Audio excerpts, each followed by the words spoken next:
Same relationship, but at this point, I'm on the counselor's couch. After a bleak winter. After the moving out.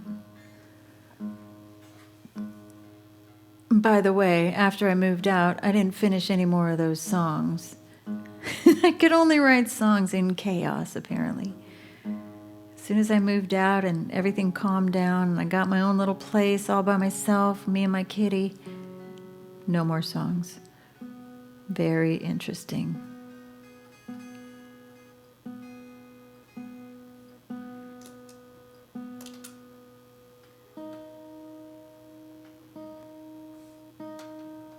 But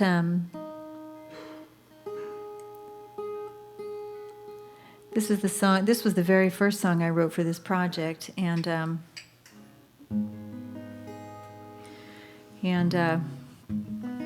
came from conversations I had with my counselor, whose name is not Andy. I just put Andy in there because Andy's the person I write a lot of letters to.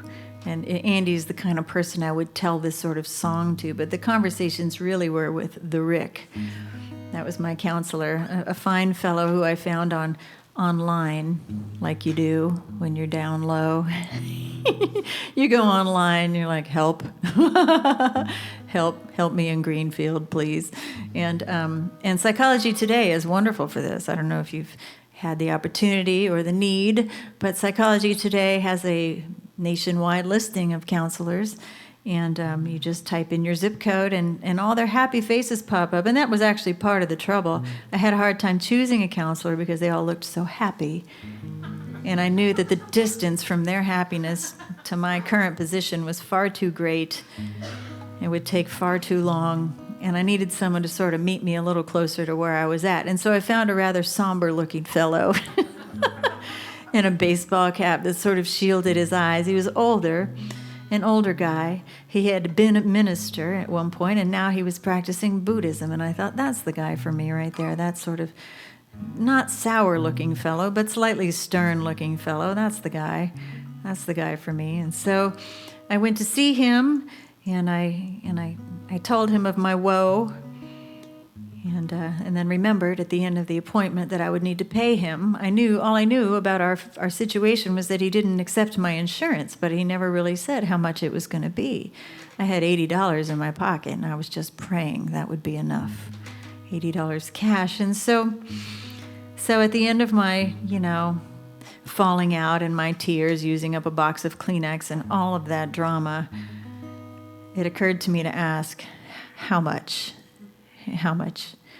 And he leaned forward on his elbows on his knees like you do, and he consulted the ceiling tiles, and he looked over at a little picture of Pema Chodron on the wall, and then he looked back at me and he said, $10.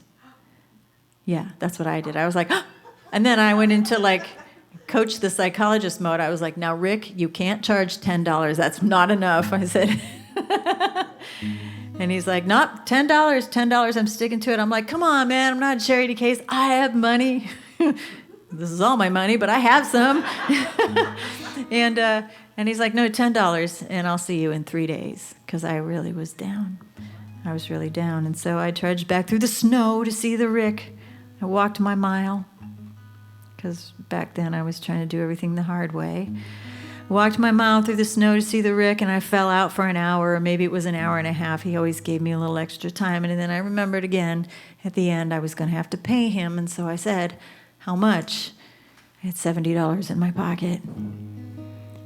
And he said, what did we say last time? And I just rolled my eyes. I said, $10. And he goes, sounds good. And I was like, dude, what are you doing? He's like, I'll see you in 3 days. And so the Rick and I, for a year, $10 a week, $10, he saved my life in $10 sessions. And then it went up to 20 in the second year. But we got through it. And what we learned is that basically I never learned how to fight. And so that was causing me trouble in relationships because I would just freak out too much. And when I freaked out, I would say things in the heat of anger, a lot of tamped down anger that finally exploded, I would say things and they would hurt people irreparably. And then people would make their quiet decisions about me, i.e., no, and then never tell me when they decided that, and never let me in on it, and then I would just have to figure it out some other way, which was hard. But we figured this out, and I said, "Oh, Rick, that's a terrible thing to know about oneself. What should I do with that information?" And he said, "Well, have you ever thought about writing a song?" And I was like, "Oh, seriously, we're gonna go there?" So I did, and I don't know what to even say about this, but this terrible song about my big flaw was the #1 most played song on all of folk radio for February, the month of Valentine's Day, 2018. This is where we're at, people.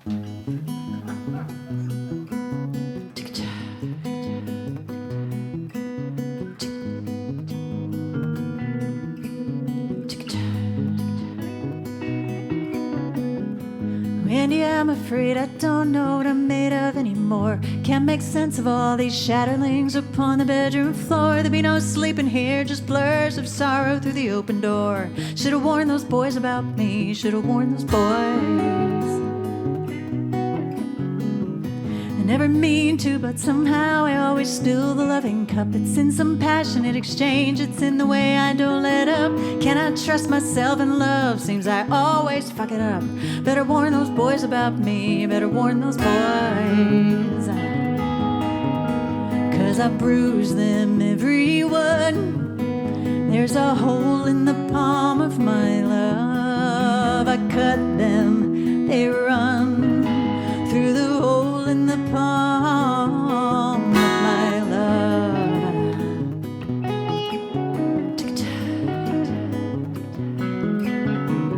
My first love wouldn't tell me why he changed his mind about our plans. Some vicious word I spoke just burned the gold right off the wedding band. Kept it to himself and now the ashes flying through my hands. Should've warned that boy about me.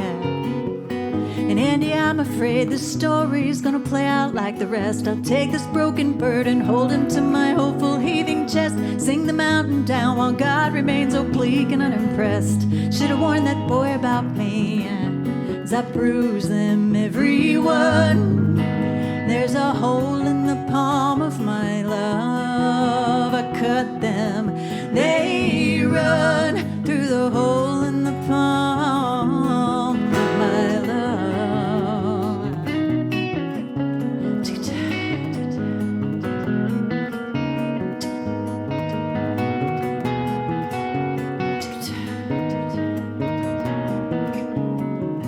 Should they lock me up? Oh, Andy, would you throw away the key? Let's not talk about the girl I was and the wife I'll never be. Let them cut the sword from underneath my tongue and set me free. Say something good about me, say something good.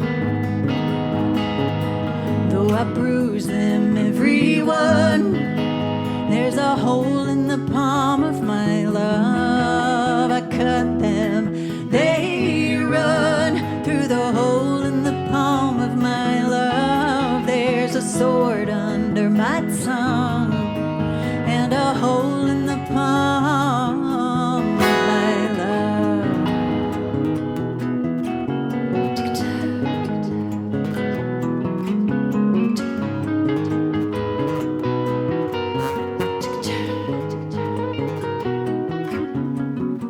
And Andy, one more thing, I'm leaving this old violin to you. For all those easy nights and emails and the honest talking to. For every lie I told, I never played a note that wasn't true. It's one good thing about me, the one good thing.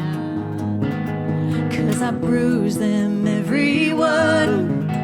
There's a hole in the palm of my love. I cut them, they run through the hole in the palm of my love. There's a sword under my tongue and a hole in the palm of my love. Can't save a single one with a hole in the palm